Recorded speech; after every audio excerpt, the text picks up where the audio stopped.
I appreciate the invitation. I know I stand between you and the weekend, and I appreciate you coming out and taking some time to hear what I have to say today. We're in I'm going to try to frame my comments and contextualize them for you. So one, it's value laden. It's not value free. These are certainly my biases, the way that I see the world, the way that I make sense of it. And so I'm really going to communicate my perspective about what I think needs to happen at this moment in time, given where we are, not only in the United States, but across college campuses as well. And so I think that's first and foremost, that it's coming from my perspectives and my own biases and assumptions and whatnot. So I want to contextualize it for you there. And then I also want to contextualize it. Some of the recommendations that I may allude to at some point in time are really grounded and contextualized within college campuses and the college campus as well. So you'll hear me talk a little bit about intergroup dialogue and relations, which I think is critical at this moment in time, and within the context of being on a college university campus. Cultural humility for me, while it has been identified in some ways as it has become in some circles an academic term to a certain degree and been defined by different people in different ways, and I certainly have appreciated the different ways it's defined. For me, it's very personal. It's about making sure that we recognize that we have limitations, making sure that we always see ourselves in other people, and making sure that we're not unintentionally dehumanizing people in the process of trying to work with, understand, engage, and create better outcomes with people. So for me, it's very personal in that way, in my own ways that I identify how I relate to people just generally. I tell folks that every encounter is an encounter with knowledge. Doesn't matter who it's with, under what circumstances. It could be someone who's living on the streets or someone who runs the university. And so there's opportunities for us to engage and to learn from each other. And right now in the United States, we're not doing a very good job of that. I'm very concerned. We're being disrupted. So when I think about what's happening at this moment in time, we are being disrupted as a society, as people. And so how are we going to respond, and what are we going to do as a result of that? I'm also, one of my identities that's very important to me, but maybe not visible to other folks, is that I have a strong religious and spiritual underpinnings in how I kind of see the world and make sense of it in many ways. And so I believe things happen for reasons.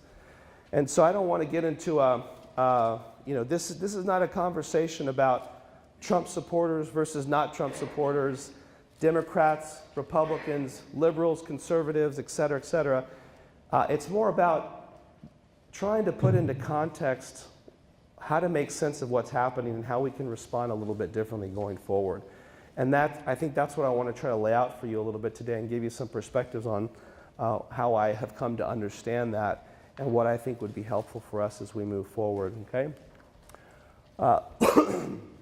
Cesar Chavez, one of my, and for many of us, someone who has evoked a sense of inspiration, motivation, and in some ways guided a path for many of us. And I like this quote: "The fight is never about grapes or lettuce, it's always about people."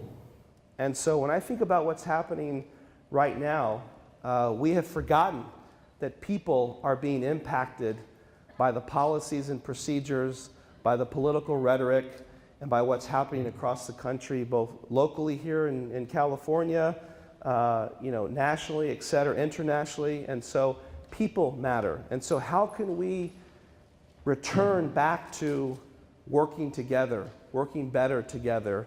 And I think the university college campus really is a prime location to really establish better working collaborative relationships amongst a diverse group of individuals across different ethno-cultural backgrounds, socioeconomic backgrounds, et cetera. And so I think we need we need to figure out how to do that. Where are we today? So when you look at this cover of this on the right hand side here, the cover of Time magazine, this was in 1968. It's scratched out, says 2015. We have the other one here, Black Lives Matter. I saw a t-shirt the other day. It said, kindness is the answer, all humans are legal, science is real, women's rights are humans' rights, Black Lives Matter, etc. And I couldn't agree more with those sentiments and the reason why we need to be intentional about that at this moment in time. So this is where we are at this moment in time. The sign on the left, I grew up hearing about this sign. I'm actually was born and raised in San Antonio, Texas. Do you hear my twang? I don't have one. I'm just kidding. The sign here, my father, I heard stories about this sign. This is back in the 1940s and 1950s in restaurants and other public places. I have this sign in my office. And sometimes I get people who walk into the office and they say, what's with the sign? And I remind people and I tell people, I say, when I go out and I work with folks, go out in the community, go present somewhere, whatever it is, and there's inevitably, I always get folks who question what I'm talking about or the reason why we need to keep talking about certain things. And there's this sense of invalidating, if you will, why I continue to push to talk about certain issues at this moment in time in the year 2017. And so when I go back to my office, the sign validates my experience. And it reminds me that while, we may not see these signs overtly placed in restaurants as they were in the 1940s and 50s, the sentiments are still there. The message is still there. And we're hearing that today more than we ever have. This quote-unquote permit on the right-hand side, these came about in Colorado, Wisconsin, maybe a couple other places as well. And this, illegal immigrant hunting permit. This is just a year or two ago, and there's been others that have come out since then. And so something's happening right now in our society that it concerns me, and I think it concerns a lot of people as well. I'm gonna contextualize my comments within racial lines and racism, because if I don't do that, it's like I'm coming and I'm avoiding and diverting the attention and the conversation in a place where I don't think it needs to go at this moment in time. It's not that other issues are not relevant and that don't matter, but the issues that I think are really challenging us right now still revolve around racial issues, the color of one's skin, more than it has in decades in many ways. It's so much more overt in many ways. And so my comments, I say that to say that when you talk about racial issues and racism, you're going to talk about issues that may twinge people, that may tweak people a certain degree, that maybe make people feel a little bit uneasy, uncomfortable. And I'll tell you that my perspective is not so much it's not intended in pointing the finger in any one direction or making people feel badly about who they are or where they come from or the color of their skin. But it's about trying to help people understand who they are in the context of what's happening right now in the United States and on college campuses. And so it's around trying to help people understand who they are in the context of what's happening. If people feel badly about some of the things I say, that's not the intent. I get it and I understand it. But my intent is to try to figure out how to be inclusive in our process, inviting in our process, to encourage and find ways to have dialogue. Dialogue, oftentimes, when we try to talk about issues of race and racism and racial issues, dialogue quickly turns to debate. And as soon as it turns to debate, oftentimes the conversation is stifled It does not happen at that moment in time. People get defensive, people feel unheard, etc. And so we need to figure out how to invite people into our conversations so that we can better understand how to move forward in many ways. These are two comments here that I have that I think in many ways really represent what's happening right now in the United States. Richard Spencer, who has been, I guess identified as this creator or founder of the alt-right movement, was invited to Texas A&M University to do similar to what I'm doing today, a public lecture. He was invited by Preston Wingington, who's an alumnus of Texas A&M. So at Texas A&M, alumni it's a public university. And so people can invite whomever they choose to come and speak. And so Preston Wingington invited Richard Spencer. Richard Spencer's comments were, at the end of the day, America belongs to white men. And then they further queried Preston. He said, I think the United States was at one time a white nation. I think the reaction to Trump being elected and the reaction with the alt-right being popular is a reaction to it declining as a white nation. I think that's true. I think that's driving a lot of people's reactions and fears. We are as impacted by what we are not told as much by what we are told. So let me say that again. We are as impacted as much by what we're not told as much as by what we are told. And so this fear that somehow or another the landscape and the demographic changes are somehow creating, it's changing the face of the nation in some negative way, is purely fear-driven. It's fear-based. It's people not understanding. It's the unknown, if you will. And so I think these comments are hitting the nail right on the head. And so the question is, how can we create a different dialogue? When I think about where we are in our multicultural discussions and dialogues today versus where we were, 40, 50 years ago, sometimes I feel like I don't think much has changed. I don't think we've changed a whole lot in terms of those conversations. We've made some progress and things have obviously evolved in some ways, but I'm not sure that we have evolved to the degree and to the extent that I think has been helpful for us. Here's the issue.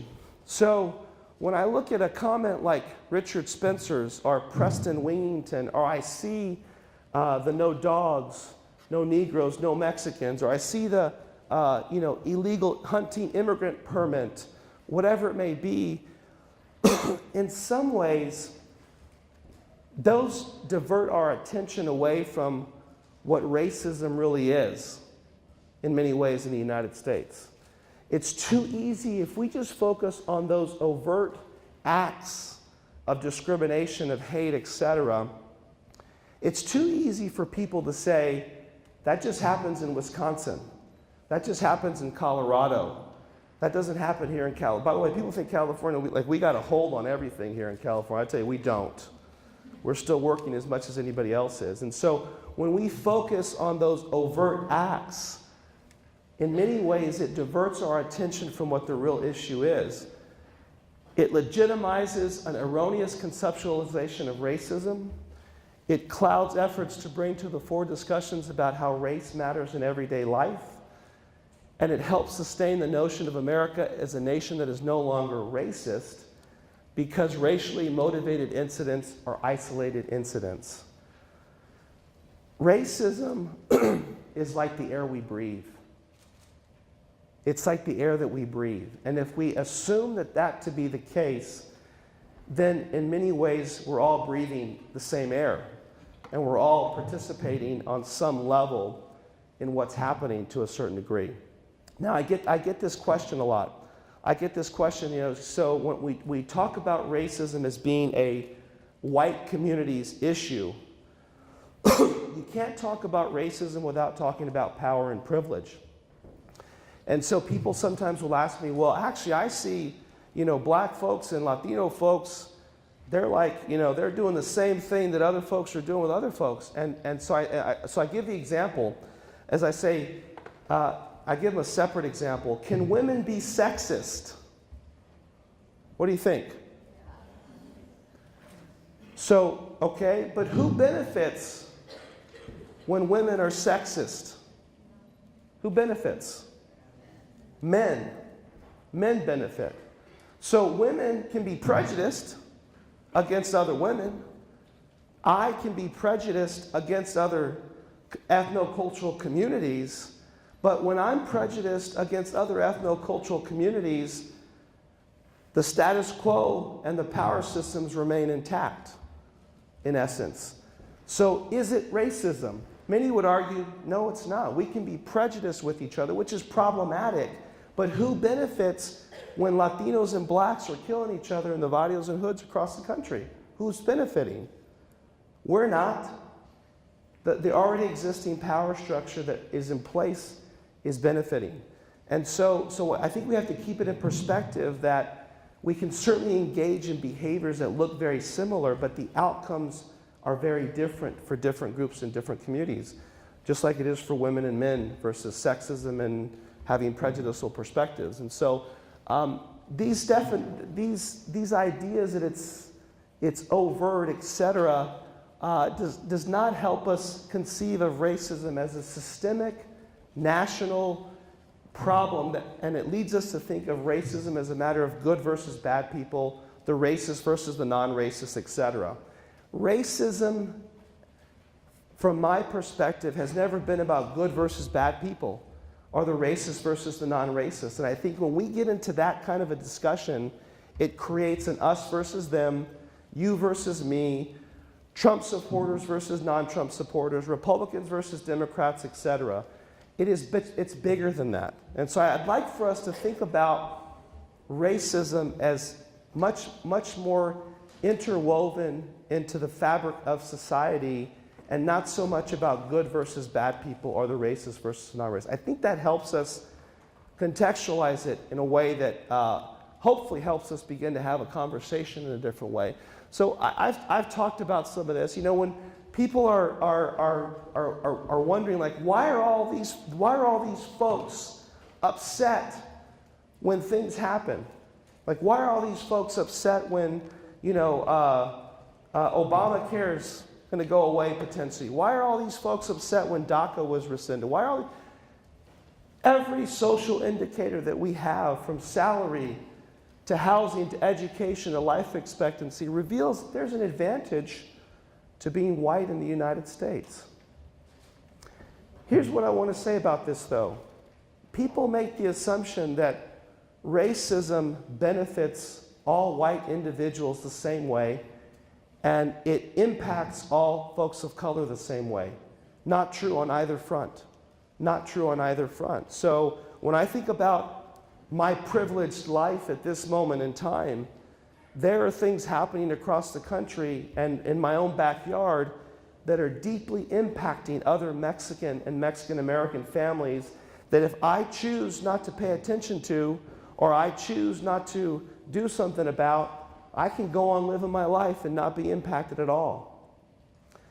And just like we have, it's a similar situation for white individuals. And by the way, let's also try to think about defining what white means in a better way. Just like I don't think that describing me as Latino, or for that matter, even Mexican American, fully captures the totality of who I am as an individual, I think similarly around when we identify someone as simply white. Those labels don't help us understand each other better, and I think they in some ways implement injustice in trying to understand who people truly are. So I think we need to do a better job of redefining what these labels and categories mean and let people define that for who they are and what that means for them. I think it would help us in terms of our discussions. I want to come back to this bottom bullet point, active versus passive racism. So if we make the assumption that racism is like the air that we breathe every day, then you're either working against it or you're being carried along with it. So Beverly Tatum has this great metaphor. She talks about it as being on the conveyor belt. So on one side of the conveyor belt you stand, on the other you can walk or whatever you're going to do. And she says, you're either standing or you're running like hell in the other direction. Because we're all being carried in the same direction. So if it is like the air that we breathe, if we're not intentionally, actively doing something to work against it, then we are going to be carried in the same direction and potentially perpetuate and oppress and subjugate and discriminate against other peoples as well. So I want us to think about active versus passive. Be active in your efforts to run the other direction, to fight against it, to do something that's going to change what the outcomes are. I want to briefly comment around this issue of our brain and how this all comes together around implicit bias. I just want to say a few things about this just for a few minutes. If we look at the research on brain behavior and implicit bias, and we look at the research on behaviors in general, research, when they look at human behavior, research has demonstrated that most of our behaviors, most of the time as human beings, is automatic and involuntary. Most of our behaviors, most of the time, are automatic and involuntary. And so if we believe that and we assume that to be true, then I want to talk a little bit about how this comes into play with regards to how we respond to people. So there's been some research that has been done looking at the medial prefrontal cortex of the brain and also the amygdala. Okay, the medial prefrontal cortex is the part of the brain that activates when we see somebody as highly human. And likewise, that same part of our brain fails to operate when we might dehumanize people or not see somebody as human. The amygdala is the integrative center for our emotions, emotional behavior, and motivation. Okay, so it triggers when there's fear, anxiety, etc. for people. Studies have shown that the amygdala activates when we feel fear, threat, anxiety, and distrust.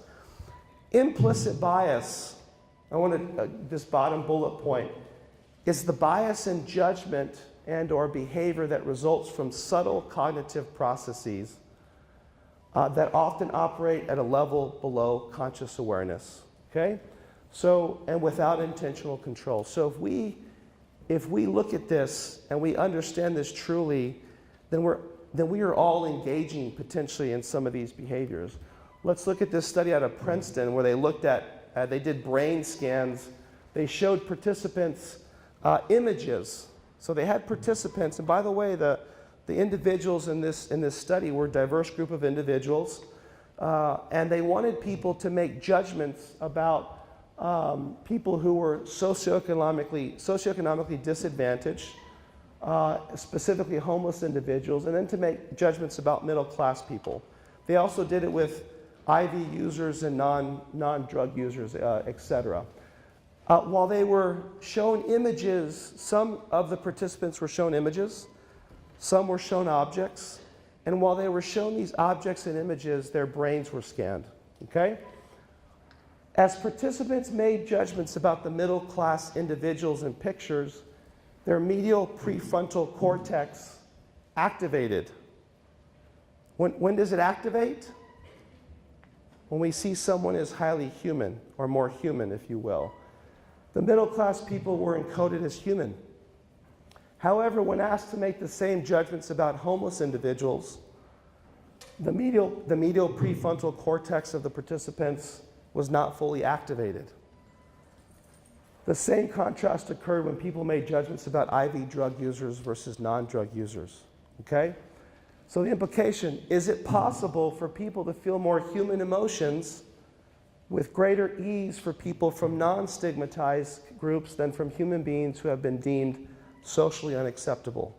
And based on this research and other research, yes, implicit bias. The reactions were not intentional and perhaps even unconscious. Another study they did functional magnetic resonance imaging, and they showed an increase in activation of the amygdala when white participants viewed African American male faces versus white male faces. The level of the amygdala activation correlated with how subjects performed on the race IAT. Are you familiar with the implicit association test?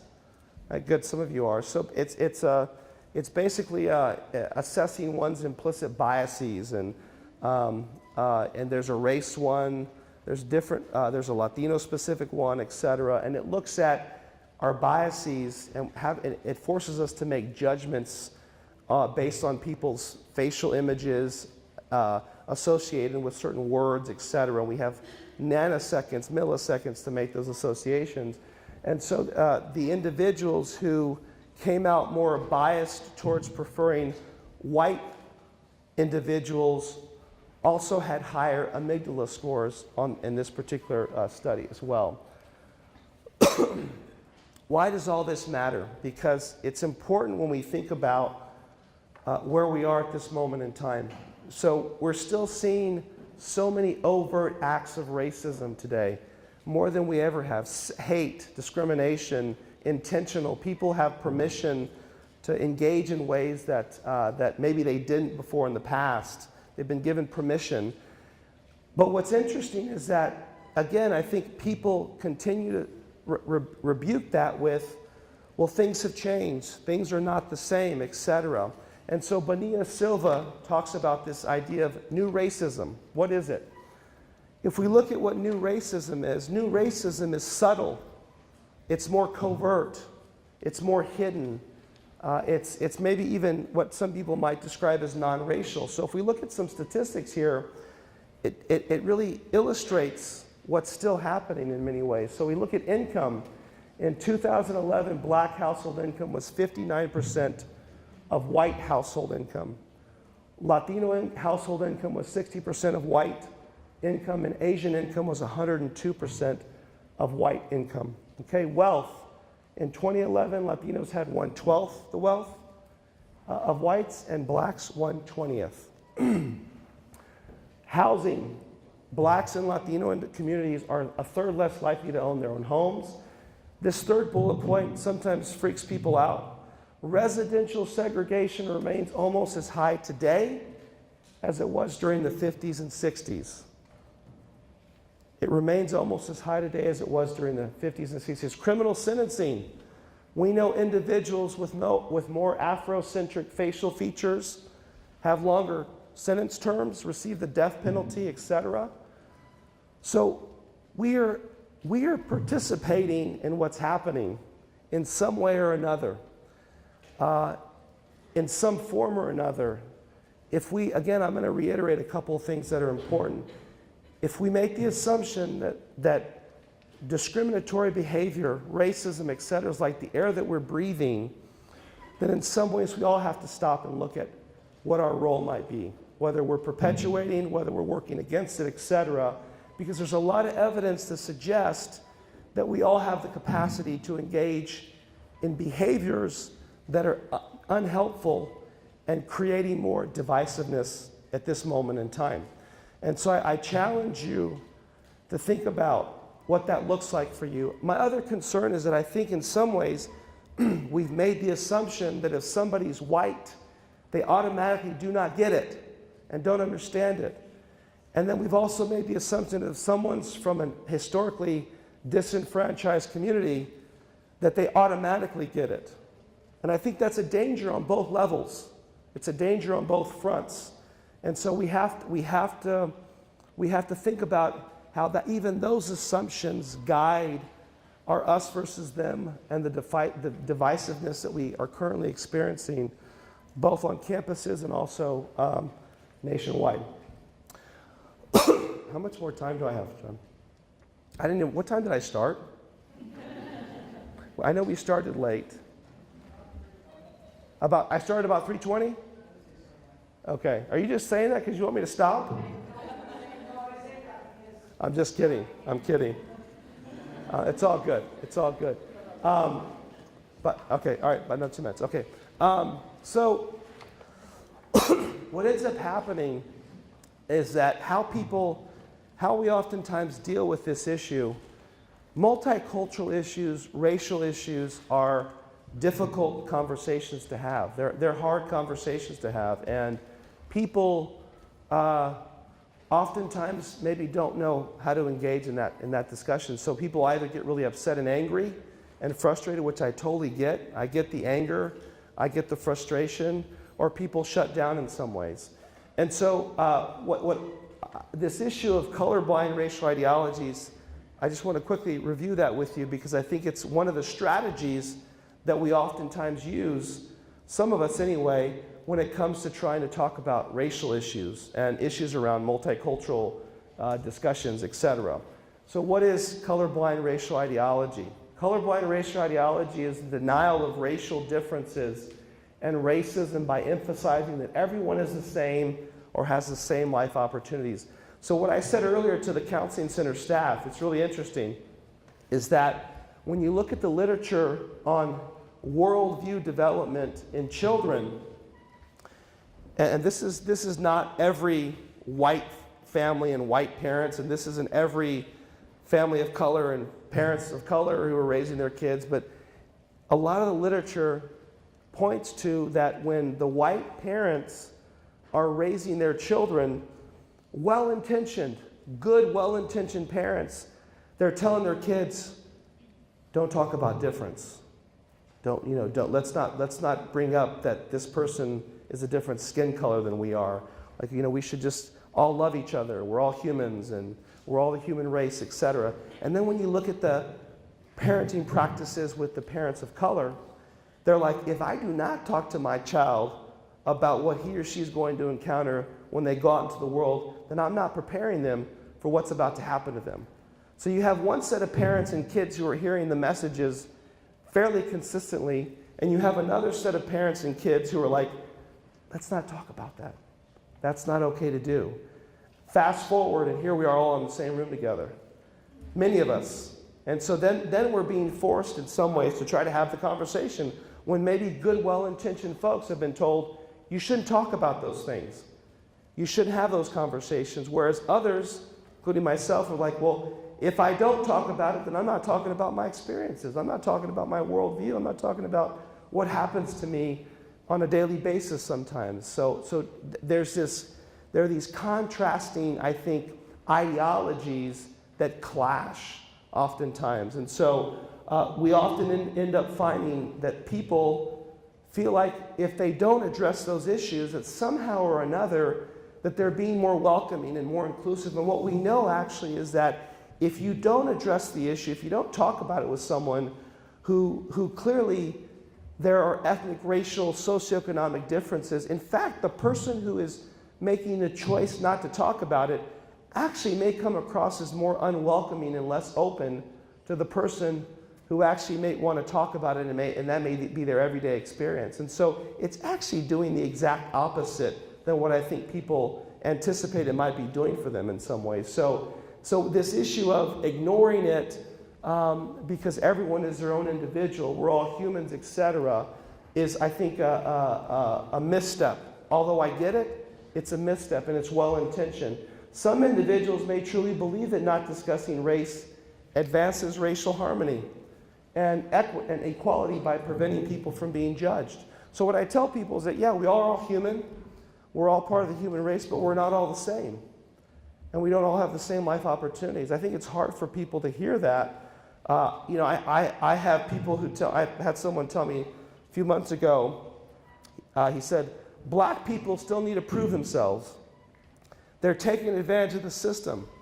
They're still taking advantage of the system. And I thought to myself, like, what does that mean? Like, what? How does that? Like, you're missing how our system and our society creates challenges and barriers for people who sometimes work every day as hard as they possibly can, and their lives never change. And that happens, and I know people like that. I have people in my family like that. I work with people who work every day way more than I do in a week's time, and their circumstances may not change a whole lot. So this notion that it's about hard work, it's about pulling up your bootstraps, all those kinds of things, those are relevant to certain people, but not to everybody. Martin Luther King said, what if your boots don't have any straps? What do you do at that point, right? So So we have to think about avoiding and not engaging in these discussions is actually creating and perpetuating more challenges. For other people, ignoring the conversation may be their way of preserving the status quo. Maybe their way of preserving the status quo. Some people don't want to say anything because they don't want to be seen as offensive or racist, which happens a lot. And APA, the American Psychological Association, found that despite society's best attempts to ignore race, the research indicates that race does matter. And if you don't believe that today based on what's happening, I'm not sure what you're reading and where you're looking in many ways, because it is as relevant today as it ever has been. Let me talk a few minutes about intergroup dialogue and interracial, intercultural relations. So intergroup dialogue, and this is campus-based, intergroup dialogue is grounded in the assumption that interpersonal and cross-group relationships on campus are affected by histories and current realities of intergroup conflict in the United States, and that these conflicts must be explored through dialogue. So there's an assumption that's being made here that what's happening out there is very much also pertinent to what's happening here. And so how can we think about supporting each other in coexisting despite the fact that we're being influenced by what's happening outside the walls and the grounds of the university? Intergroup dialogue is different from casual conversations or mere talk. It's intentional, it's facilitated, it's focused, it has a purpose, it's meaningful in that way. It differs from debate, which I mentioned earlier, where one party tries to convince the other party of the correctness of his or her own position as well as the incorrectness of the other position. Dialogue builds a relationship between participants that engages the heart as well as the intellect. We know that the more personal it is for somebody, the more likely they are to take action. And so when I said earlier today that people are being disrupted in the United States today, people are taking action that before probably wouldn't have taken action. But because they're being so impacted by what's happening, they're appalled by it, they're outraged by it, they're being impacted on a personal level that they are taking action to do something, which I think is great. It's great. So we're being disrupted. How are we going to respond as a community? We're being disrupted. How are we going to respond?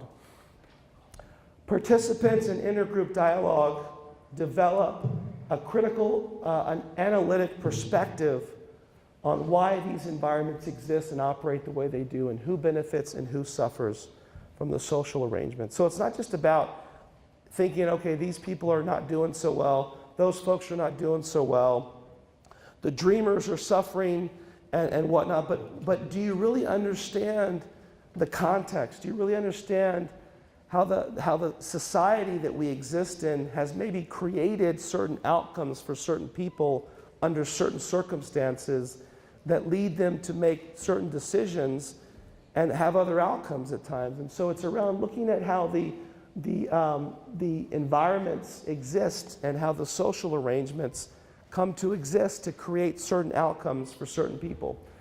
This is, I like bullet point 2 because I think it's somewhat unique to a campus environment. I actually encourage this across all contexts, but I think it's particularly poignant here on a college campus. This is not a journey that we send people on. It's a journey where we travel together. And so a lot of folks in my communities feel like, I've done the work. I don't want to do the work. I'm tired of doing the work. Why do I have to keep doing all the work? Why do I have to keep helping people who don't get it figure out how to get it? And I would say that I personally feel like it's part of my responsibility to do that, actually. If I want something to look differently, then I want to be a participant in trying to help create it. It doesn't mean I'll get frustrated. It doesn't mean I'll get angry. It doesn't mean I don't take a step back and take a break. But I feel like that persistence and perseverance in helping people travel and find a different way, understand things differently, is as much my responsibility as it is theirs. It will vary. The levels will vary in terms of responsibility, but it's something that we should do together. It's something we should do together. And then how can those of us of color think about supporting allies? Kivel reminds us that most people do not want to be agents of oppression, but they lack the awareness that they are being oppressive or information about how to act differently. Well-intentioned people, good well-intentioned people who just may not know what to do differently. I'm not saying that everyone who does something that's bad or hateful is well-intentioned, but the majority of the white individuals that I know do not reflect some of the sentiments expressed by Richard Spencer or Preston Winnington, actually. That's not their perspective. They're not trying to do something. They might be unintentionally unaware of doing things, but they're not malintended. Doss and Gorman also raise an important caution to our work as educators, and they warn us against using information to reinscribe our own power, to coerce rather than build collective consciousness and shared engagement. So examples, we can become self-righteous in trying to get people to understand, believe we have something to say that we are correct about and that they're wrong about. Here's the reality and here are the facts. We believe that we need to change minds, and when we do that, people back off. People back off. I don't know that our responsibility is to change minds as much as to try to understand and help people see how they're impacted by it. Everybody is impacted by what's happening right now, whether they realize it or not. So how can we help people understand how they're being impacted? Social action, if understood intuitively, it's personal, it's meaningful in that way, ought to be fully voluntary if it's to have power and endurance, okay? So for those white allies supporting us folks of color, listen, don't assume that you're an expert no matter how long you've been an ally. You have much to learn from members of target groups. Make a point to develop relationships with people that are visibly or invisibly different from you. Then be a colleague, be a friend. Be visible in your support. Be careful that your visibility does not take attention away from target group members. Be visible to and with target group members, not in lieu of them. And educate yourself. It's our responsibilities to educate ourselves about people's histories, people's circumstances, etc. Know the history as well as the institutional and local issues impacting communities and what resources and support might be available for them. Do not expect praise. Trust is hard to build sometimes. Be patient. Apologize when necessary. Persevere. If you give up too quickly, you're reinforcing a sense of distrust between the groups, if you will. I'm not going to go through this slide in much detail because I don't have any more time. Let me just say something about resistance. Resistance is healthy. I think that we have pathologized resistance too much. And when we see people pushing back, we worry. Some people tell me, why can't they just be happy? Like, why can't we just, they just be happy with what they have? I'm here today because of resistance. Many of us are here today because our families, our parents, our grandparents who have resisted in some form or another. And so resistance, I think, should be seen as a healthy, strength-based process for us as opposed to one that's unhelpful or problematic, if you will. And then finally, I pull a lot from, in many Latino cultures, we have roots, African roots, Mayan roots, Aztec, European, etc. And I like these two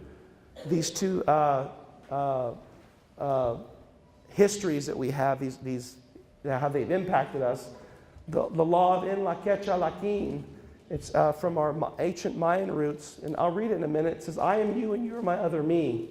And then the principle of consubstantiation is taken from our African origins, meaning I am because we are, therefore I am. Who you are is who you are connected to. En La Quecha Laquin was removed from the Arizona education school districts when they removed the ethnic studies because they said that it was teaching ethnic pride and empowering these communities And they were afraid of what that was doing at the end of the day, actually. And the students in these programs said, actually, they're teaching us to love each other. They're teaching us how to love, how to respect each other, etc. And so I like this because it captures what I think we need today more than ever. En la quecha lakin, I am you and you are me. You are my other me. If I do harm to you, I do harm to myself. If I love and respect you, I love and respect myself. How can we always make sure that we see ourselves in other people? It's a lot harder to dehumanize them when we take that perspective. And what we're doing today more than ever is dehumanizing people on a daily basis, actually. So I'm going to stop there because I think I have no time at this point. So thank you very much. I appreciate it.